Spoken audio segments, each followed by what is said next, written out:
7h-10h sur Radio Courtoisie, suivez la ligne droite. Bonjour David Engels, alors je rappelle que vous êtes philosophe et auteur de Défendre l'Europe civilisationnelle et puis désormais notre chroniqueur du vendredi pour cette chronique intitulée Europe et identité. Merci d'être avec nous ce matin. Mais avec plaisir, merci pour l'invitation. Ben voilà, chère Lieselotte, chers auditeurs, je vous amène aujourd'hui une grande nouvelle. L'Allemagne possède désormais sa première ferme de béliers garantie gay, située en Rhénanie du Nord-Westphalie. La raison, les béliers qui ne montrent pas trop d'intérêt pour les brebis et qui ne peuvent donc pas être utilisés pour la reproduction, il s'agirait environ de 8% des animaux, paraît-il, seraient éliminés en raison de leur manque d'utilité économique. Rainbow Wool Farm, maintenant, veut ainsi offrir un foyer à ces pauvres animaux tout en faisant une, je cite, déclaration de mode courageuse pour la communauté LGBTQIA+. La laine produite par les quelques 20 animaux que comporte désormais ce troupeau homo est transformée en article de mode en collaboration avec des designers vedettes tels que Kilian Kerner et Danny Reinke. Vous aurez désormais le choix entre des casquettes folles à 79,96 €, des patchs en peluche, 34,95 € ou des lacets doux comme du mouton, 39,95 €. C'est cher, mais bien évidemment pour la bonne cause. Les bénéfices sont exclusivement reversés à LSVD+, la plus grande ONG allemande de défense des droits des LGBTQIA+, et évidemment le véritable moteur économique de l'entreprise.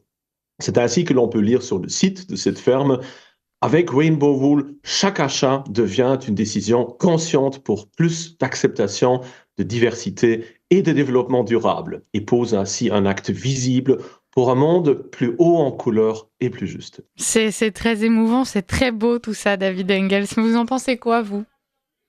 Eh bien, il serait facile maintenant de tomber dans le piège de la plaisanterie à 2 balles sur les béliers gays, mais ce serait, je crois, passer à côté de l'essentiel. D'un côté, la triste réalité de la souffrance animale, de l'autre, la ghettoisation mentale croissante de notre société. Une ghettoisation qu'il est devenu difficile depuis longtemps d'ignorer en tant que phénomène pan-européen qui devrait nous tracasser.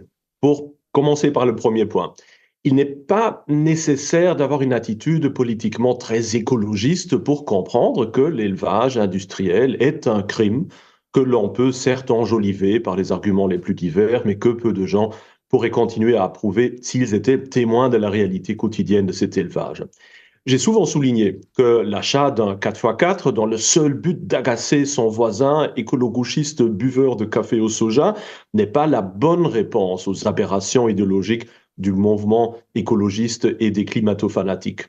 Ceci dit, je roule moi-même en 4x4, mais passons. Il en va de même pour l'élevage. Ce n'est pas une réponse au discrédit excessif de la consommation de viande que d'encourager l'élevage indigne d'animaux à bas prix par simple esprit de fronde. De ce point de vue, il n'est donc pas mauvais d'attirer l'attention, en effet, sur le traitement purement utilitaire des moutons et de réfléchir à d'autres voies. Alors, tout le monde devrait-il avoir son bélier homo dans le jardin, David Engels ? Attendez, ce n'est pas aussi simple. La question qui se pose toutefois est de savoir dans quelle mesure ce projet va au-delà d'une simple action de publicité politique. Tout d'abord, comment faire la différence entre un bélier véritablement gay et un bélier qui n'a tout simplement pas envie de sexe? Et si sa viande est de toute façon vendue et consommée, le sort d'un tel animal est-il fondamentalement différent de celui d'un mouton abattu dans des conditions tout à fait normales? Par ailleurs, si l'on a pris l'habitude au cours des derniers millénaires de séparer les femelles des mâles et de restreindre la production de laine et bien sûr l'élevage des jeunes moutons au seul troupeau de brebis, c'était pour une bonne raison, c'était pour éviter les rivalités entre mâles et créer des troupeaux plus malléables. En d'autres termes, 1 ou 2 douzaines de béliers gays peuvent certes être promenés gentiment à travers les prairies allemandes et tendues de temps à autre afin de générer quelques jolis articles publicitaires, mais je doute que cette initiative puisse jamais devenir un véritable modèle économique exportable. On peut même dire que le message simpliste qu'il véhicule, c'est-à-dire aucun bélier gay n'est illégal, finira par induire en erreur le spectateur naïf en lui suggérant qu'un monde idéal peuplé de moutons homosexuels heureux est à portée de main, alors que cette vision ne peut que se heurter à la triste réalité économique. Cela ne signifie pas que ce genre d'initiative individuelle serait totalement inutile ou sans valeur, mais toute initiative unique bien intentionnée n'est pas en même temps un vrai projet pilote simplement parce qu'il produit une quantité suffisante de moraline. Bon, mais alors est-ce que c'est vraiment uniquement une question de pratique économique, tout ça? Oh que non. Et cela nous amènerait à un deuxième point, la ségrégation de plus en plus marquée de notre société. Les labels de produits ont traditionnellement servi à la fois à protéger les consommateurs et à faire de la publicité. Et il s'agissait jusqu'à présent plus souvent de désigner les aspects qualitatifs ou religieux ou sociaux d'un produit que de poser des signes de courage. Les aspects politiques n'ont tout de même jamais été tout à fait absents.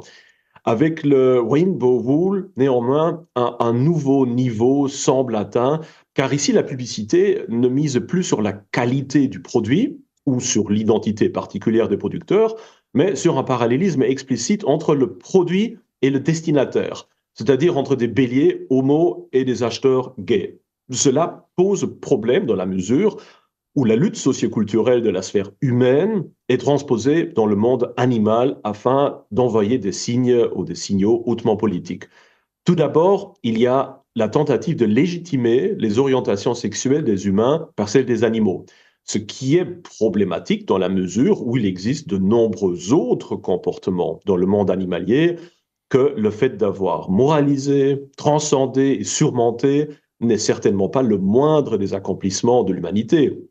L'homme est ce qu'il est parce qu'il a dépassé le monde animal, en partie en bien et en partie en mal.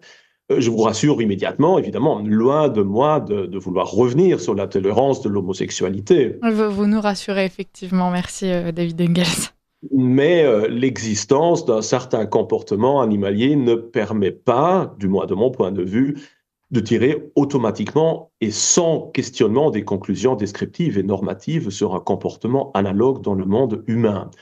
Ensuite, il y a la suggestion implicite que l'abattage de nos gays béliers puisse être mis en parallèle avec la persécution des personnes non hétérosexuelles. Un autre raccourci assez problématique à mon avis, car comme mentionné ci-dessus, la séparation des sexes, la concentration quantitative sur les femelles et la sélection des meilleurs béliers reproducteurs, tout ceci n'est pas basé sur l'homophobie, mais simplement sur l'efficacité économique et biologique.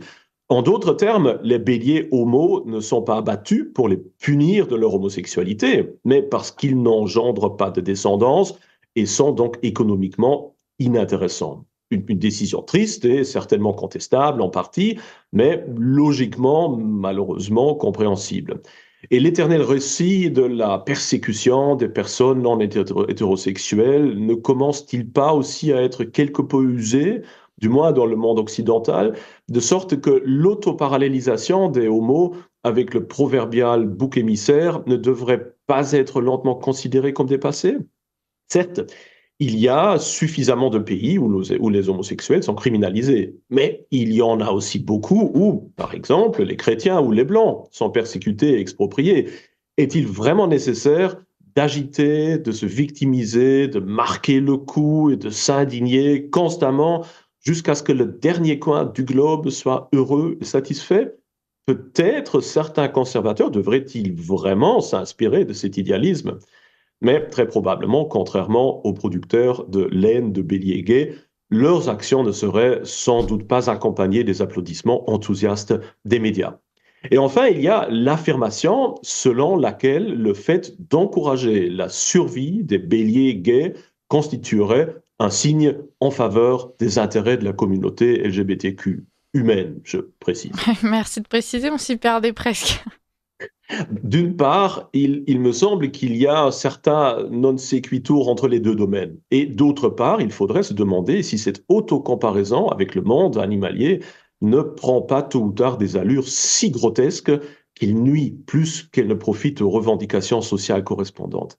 Les militants des Black Lives Matter devront-ils désormais porter des textiles fabriqués uniquement à partir de la laine de moutons noirs, qui, comme chacun le sait, sont également assez peu populaires depuis des siècles, car leur laine ne peut être que difficilement teinte.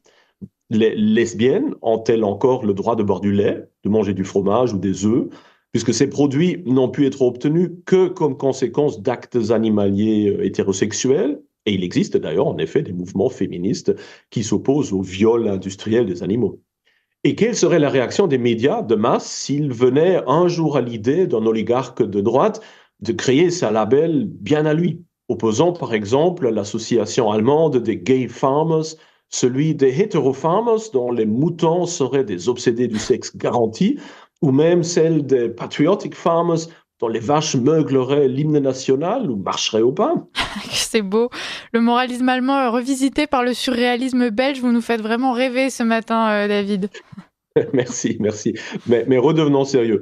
En effet, il serait injuste de ridiculiser chaque action symbolique en essayant d'en déduire une règle générale absurde pour l'ensemble de la société. Néanmoins, la tentative d'associer les préoccupations sociales de certains groupes humains à un comportement économique exclusif et sélectif est tout sauf un bon signe pour la cohésion future d'une société. Celui qui, même dans sa consommation quotidienne, ne fait pas attention à la qualité objective des biens qu'il utilise, mais les choisit uniquement en fonction de ses propres préoccupations politiques, coupe également les relations avec les autres sur le plan économique et s'isole dès lors dans une bulle de plus en plus hermétique qui ne renforce pas les dynamiques centripèdes, mais plutôt centrifuges, et affaiblit ainsi la cohésion de sa société plutôt que de la renforcer. Cela peut être important en tant que signe occasionnel, et moi-même, je suis très reconnaissant pour chaque pilier heureux qui vivra désormais pleinement son homosexualité dans les prairies bucoliques de Rhénanie du Nord-Westphalie. Mais une civilisation qui ne se divise plus qu'en groupes ségrégés politiquement, religieusement, ethnoculturellement, socialement ou sexuellement, vit déjà de facto en état de guerre civile froide. Merci beaucoup David Engels pour cette chronique. Le temps file, donc je vais devoir conclure rapidement, mais on vous retrouve dès vendredi prochain. Merci.